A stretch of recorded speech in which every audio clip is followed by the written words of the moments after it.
Hello, church. So here is our devotional for Monday, February 2nd. We are still in Proverbs chapter 3.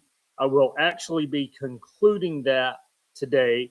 Um, I am going to be using a resource, and so this will be showing up backwards. But this is a series we have in the library called the Interpreter's Bible. Um, Over at the parsonage, we have the New Interpreter's Bible, which I'm probably going to be shifting over to until I get the interpretation series. Um, we do have some King James language in the Interpreter's Bible. I will try to shift that on the fly, but I might really goof that up. There was a good portion in it addressing our specific section today. The way that the Interpreter's Bible works, and not that this is something you've necessarily been exposed to, but it's a pretty prolific resource. So it has the translation in a top section. It has some specific commentary, and the bigger word is exegesis. It's specific study around the language and words in this middle section. And then at the bottom, it has commentary for use as a preaching resource or reflection. So this is going to be the bottom portion for a part of our scripture that we'll be addressing today. Intriguingly, with the Interpreter's Bible, they're normally doing a few verses of scripture. The commentary section takes up maybe half of the page, and then that instruction for those who are applying the lessons or trying to bring it into the context of life today is about the same size as the scriptural reference itself. That is to say, we tend to be a verbose people and try not just to let things stand, or people seek their own. Okay, the tirade over for right now. So we will start with our New Revised Standard Version, and then we'll get into some stuff and conclude with Eugene Peterson's The Message. We taught last time that in the section in Peterson, it's entitled The Very Tree of Life. Here they do the true wealth, and then also add in a portion on God and creation and these wisdom teachings from Proverbs on that. Today, the NRSV entitles its section The True Security. Peterson is going to use Never Walk Alone, or You Never Walk Alone, which we'll get to, and hopefully that's not completely off base. The true security, this starts in verse 21. My child, do not let these escape from your sight. Keep sound wisdom and prudence, and they will be life for your soul and adornment for your neck. Then you will walk on your way securely, and your foot will not stumble. If you sit down, you will not be afraid. When you lie down, your sleep will be sweet.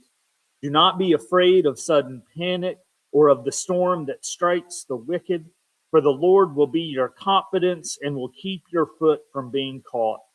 Do not withhold good from those to whom it is due when it is in your power to do it. Do not say to your neighbor, go and come again. Tomorrow I will give it when you have it with you. Do not plan harm against your neighbor who lives trustingly beside you. Do not quarrel with anyone without cause when no harm has been done to you. Do not envy the violent, and do not choose any of their ways, for the perverse are an abomination to the Lord, but the upright are in his confidence. The Lord's curse is on the house of the wicked, but he blesses the abode of the righteous. Toward the scorners he is scornful, but to the humble he shows favor. The wise will inherit honor, but stubborn fools disgrace. And here's our portion. From hopefully I turned to the right spot. Yeah, there. Just need to go back to page. Sorry.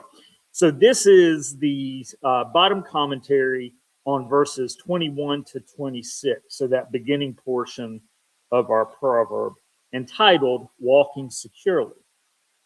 The hunger for security is one of the deepest hungers of human life. Nations resort to all sorts of methods to maintain their security, and they often use means that defeat their own ends. Individuals are burdened not only by what happens to them, but also by the fear of the evil that might happen to them. This desire for security gnaws at them and robs them of serenity and inner peace. According to this writer, the wise man has an invisible means of support. He has something that will remove fear. He has the assurance that he is working in harmony with the sustaining power of the universe, and that this will be his stay no matter what may happen to him. One could hardly be said to walk securely during the bombings of London in World War II. No one knew what a day or a night might bring forth. Many hours were spent in air raid shelters and in tube stations deep in the earth. In a number of places, a doctor placed placards upon which appeared a portion of this passage from Proverbs, a thought that must have helped many people in those dark days. When you lie down, you shall not be afraid. Yea, though you shalt lie down, and thy sleep shall be sweet. Be not afraid of sudden fear, neither of the desolation of the wicked when it comes. And yeah, I didn't do too great on the King James there, but sorry. There is no telling how many people were given a sense of inner security when they read these words. Sudden desolation was always a threat, and yet those who underwent the privations and horrors of that time must have found an invisible means of support through this faith. The sovereign cure for worry, wrote William James, is religious faith.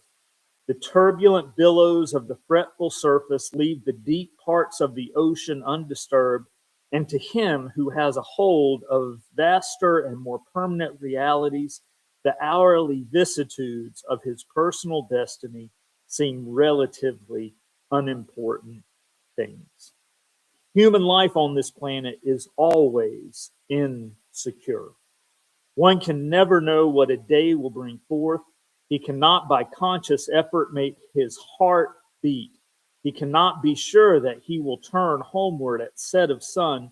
Yet, if he can be delivered from the fear of an uncertain future, he will have the only security that is promised by a faith that is realistic and is persuaded that, from Romans, neither death nor life shall be able to separate us from the love of God. So if that got too wordy, Pastor Nick translation. So what it's talking about is having this deeper level in our lives that is not being affected by the circumstances surrounding us, and uses the image of an ocean in a time of storm, and in its depths there is peace and stillness while they go. I think I was introduced to that image with 20,000 Leagues Under the Sea. And while the hurricane is going over, the Nautilus is just safely under the waves and in the midst of this calm, serene ocean depth. All righty. Here's Peterson to finish off Proverbs 3. And what his title is, Never Walk Away. And I figured I was going to shift it because you are probably familiar with Never Walk Alone, famously done by Elvis Presley. More locally done by Bill Ludlow. and a favorite, yeah. Dear friend, guard clear thinking and common sense, both of those were capitalized, with your life. Don't for a minute lose sight of them. They'll keep your soul alive and well. They'll keep you fit and attractive. You'll travel safely. You'll never tire nor trip. You'll take afternoon naps without a worry. You'll enjoy a good night's sleep. No need to panic over alarms or surprises or predictions that doomsday is just around the corner, because God will be right there with you. He'll keep you safe and sound. Never walk away from someone who deserves help. Your hand is God's hand for that person.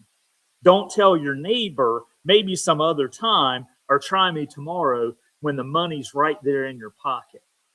Don't figure ways of taking advantage of your neighbor when he's sitting there trusting and unsuspecting.